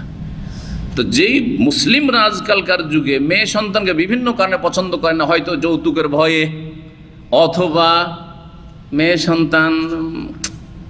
সন্তানের আগ্রহী নেই আজকাল। হ্যাঁ কাফেররা তো মেয়ে সন্তান পেটে বুঝতে পারতো, তখন মেরেই দিত বা মেরে দিচ্ছে, আজকাল খুব শোনা যাচ্ছে এগুলো, বিভিন্ন দেশের এগুলি খবর বলছি। কিন্তু মুসলিমরা এরকম শুরু করেছে। এই জন্য দেখেন আজকাল ভারত, বাংলাদেশ, পাকিস্তানে মনে হয় আপনার আল্ট্রাসাউন্ডের সময় বলে না যে ছেলে হবে না মেয়ে হবে, জানা আছে না? বলে না, কিন্তু আলহামদুলিল্লাহ সৌদি আরব বলছে, কারণ সৌদি আরবে আশঙ্কা নেই। আলহামদুলিল্লাহ সৌদি আরবে এখন অন্তত মেয়েদের মূল্য আছে। কেন মূল্য আছে? মেয়েরা মূল্যবান জিনিস পর্দার ভিতরে আছে, সেই জন্য। পর্দা থেকে যখন বেরিয়ে যাবে, আল্লাহ না করে বেরিয়ে যায়, যে বেরিয়ে যাবে ও নিজের মান সম্মান নিজেই নষ্ট করবে, তখন মূল্যহীন হয়ে যাবে। জি হ্যাঁ দেখেন আজকাল রড পড়ে থাকছে, বিল্ডিং তৈরি হচ্ছে, বাইরে রড পড়ে আছে, তাই না? কিন্তু স্বর্ণ চাঁদি কোথাও পড়ে দেখেছেন? হ্যাঁ, হীরা মণিমুক্ত কোথাও পড়ে দেখেছেন? ঠিক ওই রকম ইসলামে এইভাবে নারীদেরকে মর্যাদা দেওয়া হয়েছে। কিন্তু নারীরা নিজের মর্যাদা নিজে যখন নষ্ট করবে তখন আল্লাহ তাদেরকে লাঞ্ছিত করে দেবে, তাদের পরিবার লাঞ্ছিত হবে। জি হ্যাঁ, এইভাবে লাঞ্ছিত। পর্দা থেকে যখন বেরিয়ে যাবে তখন আল্লাহ তাদের গর্দা উড়িয়ে দেবেন। জি হ্যাঁ, গর্দা উড়িয়ে দেবেন। তাই হয়ে গেছে। জি। তো রাসূলুল্লাহ সাল্লাল্লাহু আলাইহি ওয়াসাল্লাম বলছেন 4 নম্বর, ওয়ালা তাকতুলু আওলাদ, তোমার ছেলে মেয়েদেরকে হত্যা করবে না। ওয়ালা তাতু বিবহতানিন তাফতারুনাহু বাইনা আইদিকুম ওয়া আরজুলিকুম, আর তোমরা এমন কোনো অপবাদ তোমরা নিয়ে আসবে না, মানে অপবাদ দেবে না, যেটা তোমরা রচনা করে নাও তোমাদের মন থেকে। বাইনা আইদিকুম ওয়া আরজুলিকুম, তোমাদের সামনে, হাতের সামনে আর পায়ের সামনে, মানে এটির তাফসীর ফাতুল বাড়িতে করা হয়েছে যে সেটা তোমাদের মনে, কারণ কলবটা এখানে আছে, কলবটা 2 হাত 2 পায়ের মাঝখানে এখানে আছে, সেই জন্য এটা। আবার বাংলা অনুবাদে কিন্তু অন্য অনুবাদ করেছে, জানি না এটা কোত্থেকে, কোনো ভাষ্যকার হয়তো লিখা হবে, সেখান থেকে হয়তো নিয়েছে। তাতে কি করেছে, তাতে বলছে যে তোমরা মিথ্যা অপবাদ দেবে না বাইনা আইদিকুম ওয়া আরজুলিকুম, কারো সাক্ষাতে বা অসাক্ষাতে, কারো সামনে বা চোখের আড়ালে, সামনে বা চোখের আড়ালে, এই অর্থ করেছে। হতে পারে, আল্লাহু আলাম। তাহলে আমরা দুটো অর্থ নিলাম, একটা কিছু ঘটেনি আর মিথ্যা অপবাদ দিয়ে দিল, ভিতরে রচনা করে নিল মন থেকে, আর তারপরে বলল যে অমুককে এইরকম দেখেছি, অমুক মেয়েকে এইরকম অঘটনে দেখেছি, অমুক ছেলেকে এইরকম করতে দেখেছি। তো এটা হারাম, তহমত লাগানো বা মিথ্যা অপবাদ দেওয়া হারাম। জি। ওয়ালা তাসু ফি মারুফ, এবং ভালো কাজে তোমরা অবাধ্য হবে না, নাফরমানি করবে না। কার? আল্লাহ নাফরমানি করবে না, রাসূলুল্লাহ নাফরমানি করবে না। যে রাসূলুল্লাহ যে উদ্দেশ্য, রাসূলুল্লাহ সাল্লাল্লাহু আলাইহি ওয়াসাল্লামের ভালো কাজ যদি গঠনমূলক কাজ হয়, ভালো কাজ যদি আপনাকে বলা হয়, তো ভালো কাজের ক্ষেত্রে নাফরমানি করবেন না। আপনার ওপরে যে দায়িত্বশীল আছেন তার নাফরমানি করবেন না। জি, ধরেন আপনি পারিবারিক একটা হচ্ছে আপনার ধরেন কাঠামো, একটা বাপ মায়ের নাফরমানি করবেন না, ভালো কথা বলছে আপনাকে, জায়েজ কথা বলছে, বৃহৎ স্বার্থে বলছে, এইরকম সরকারের নাফরমানি করবেন না যদি সেটা জনগণের স্বার্থে হয়ে থাকে আইন কানুনগুলি, তাহলে আর ইসলাম বিরোধী নয়, তা নাফরমানি করবেন না। ওই রকমই আপনি একটা সংস্থা, ইসলামিক সেন্টারে আমরা আছি, ইসলামিক সেন্টারে বেশ কিছু ভাইরা আছেন, দায়িত্বশীলদের পক্ষ থেকে যেসব হুকুম আকাম হবে, আদেশ নিষেধ হবে, সেগুলি নাফরমানি করবো না। সেভাবে আমাদের যেই কাজটা যেদিন করতে বলা হবে, যেই কাজটা যেই সময় করতে বলা হবে সেটা করতে হবে।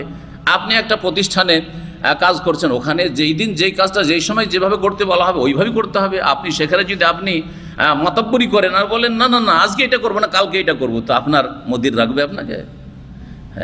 অশান্তি সৃষ্টি হবে। জি হ্যাঁ, আমাদের বাংলা বিভাগ আলহামদুলিল্লাহ আছে, তো বাংলা বিভাগে যারা দায়িত্বশীল ভাইরা আছেন, আমরা আছি, তো আমাদের পরামর্শ নিয়ে কাজ করতে হবে। আপনি নিজের মন মতো কাজ করবেন, এটা চলবে না। হ্যাঁ, আপনি নিজের মন মতো ইচ্ছা মতো আপনি কোনো কিছু সিদ্ধান্ত নেবেন, এটা চলবে না। এটা হচ্ছে কি ওয়ালা তাসাউফি মারুফিন বা ওয়ালা তাসুফি মারুফ, ভালো কাজের ক্ষেত্রে, মানে বৈধ কাজ, বৈধ কাজ হচ্ছে ভালো কাজ, কমপক্ষে বৈধ।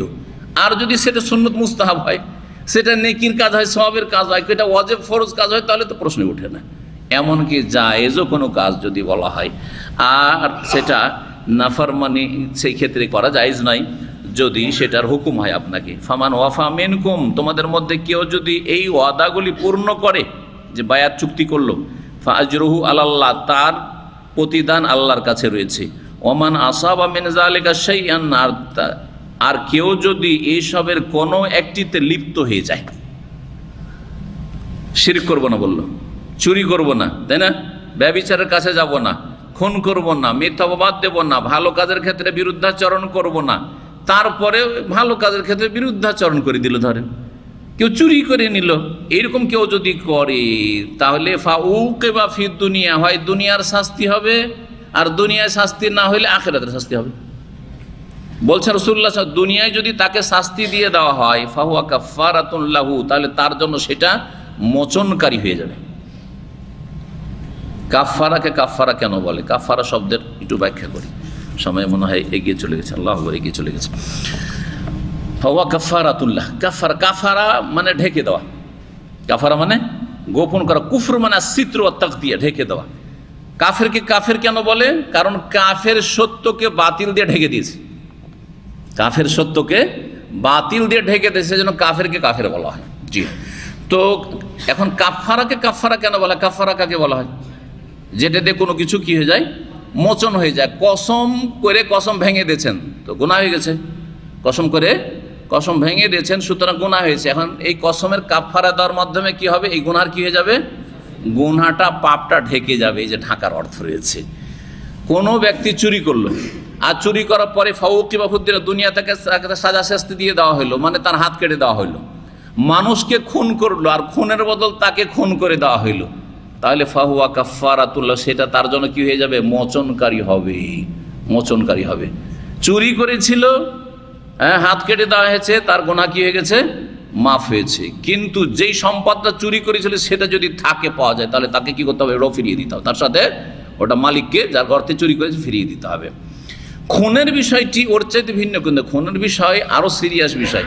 খুনের বিষয় যেহেতু কয়েকটা হোক জড়িত, যদি কেসাসের বাস্তবায়ন হয়, খুন করা হলো, তাহলে যেই ব্যক্তিকে খুন করা হয়েছে তার আত্মীয়দের যে হক নষ্ট করেছে, ওই ক্ষেত্রে কাফারা হয়ে গেল, যে ওদের হক দিয়ে দেওয়া হয়েছে, গলার বদল গলা কেটে দেওয়া হয়েছে, মেরেছিল সুতরাং তাকে মেরে দেওয়া হয়েছে, খুনিকে মেরে দেওয়া হয়েছে, সুতরাং মনটা ঠান্ডা হয়ে গেছে আত্মীয় স্বজনদের, যাকে খুন করা হয়েছিল জুলুম করে, সুতরাং তার এই পাপটার কাফারা হয়েছে। কিন্তু যেই লোকটাকে আরও বেঁচে থাকার বড় আশা নিয়েছিল, থাকলে অনেক ইবাদতবন্দি করতো, ওকে বাঁচতে দিল না, ওর হক কী করে পৌঁছাবে তার কবরে, সুতরাং ওটার কাফারা হবে না। ওটার জন্য আখিরাতে টেনে হেঁচড়ে আল্লাহ হাজির করাবেন। ওই লোক টেনে হেঁচড়ে আল্লাহর সামনে হাজির করবে। কালকে এই বিষয়ে আলোচনা করেছি, যারা ছিলেন শুনেছেন। জি হ্যাঁ, তো সরকারের ক্ষেত্রে সরকার ধরবে, তদন্ত করবে, এবং এর মাধ্যমে অপরাধীকে, দেশের অপরাধীগুলিকে চিহ্নিত করবে। কারণ অপরাধীদের গ্যাং আছে, সবগুলিকে চিহ্নিত করতে হবে। সরকারের ফরজে সবগুলিকে চিনবে এবং সবগুলিকে দমন করবে। জি হ্যাঁ, আল্লাহ রব্বুল আলামিন যেন তৌফিক দান করেন।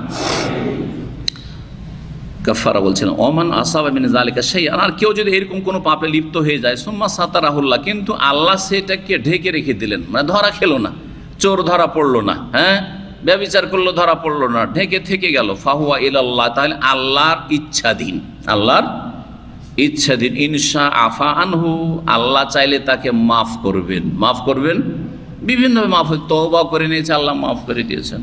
তওবা করে নিয়েছে, অনেক নেকির কাজ করেছে, তখন অল্প গুনাহ অনেক নেকির কারণে কি হয়ে গেছে? মাফ হয়ে গেছে। ঠিক ওই রকমই, যেমন 100 গ্রাম পেশাব যদি কোথাও পড়ে থাকে, 5 লিটার পানি যদি ঢেলে দেন, তো আর পেশাব থাকবে ওখানে? জি হ্যাঁ, পেশাব পাক করার এটাও তো একটা তরিকা। নবী সাল্লাল্লাহু আলাইহি ওয়াসাল্লাম মসজিদে নবীতে একটা বেদুইন পেশাব করে দিয়েছিল না?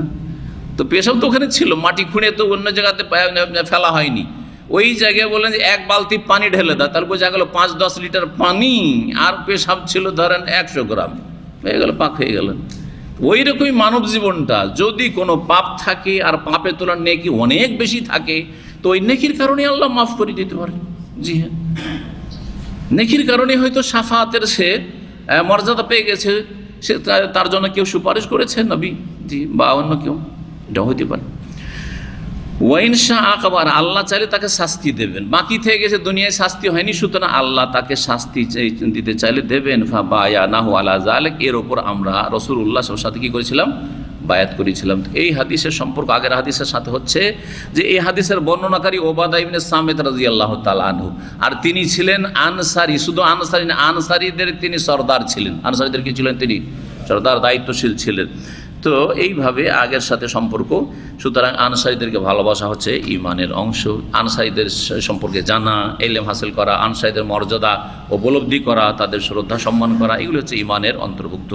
এখানে আজকের আলোচনা শেষ করছি। ওয়া সাল্লাল্লাহু আলা নবিয়িনা মুহাম্মদ ওয়া আলা আলিহি ওয়া সাহবিহি আজমাইন। ওয়া জাযাকুমুল্লাহু খাইরান।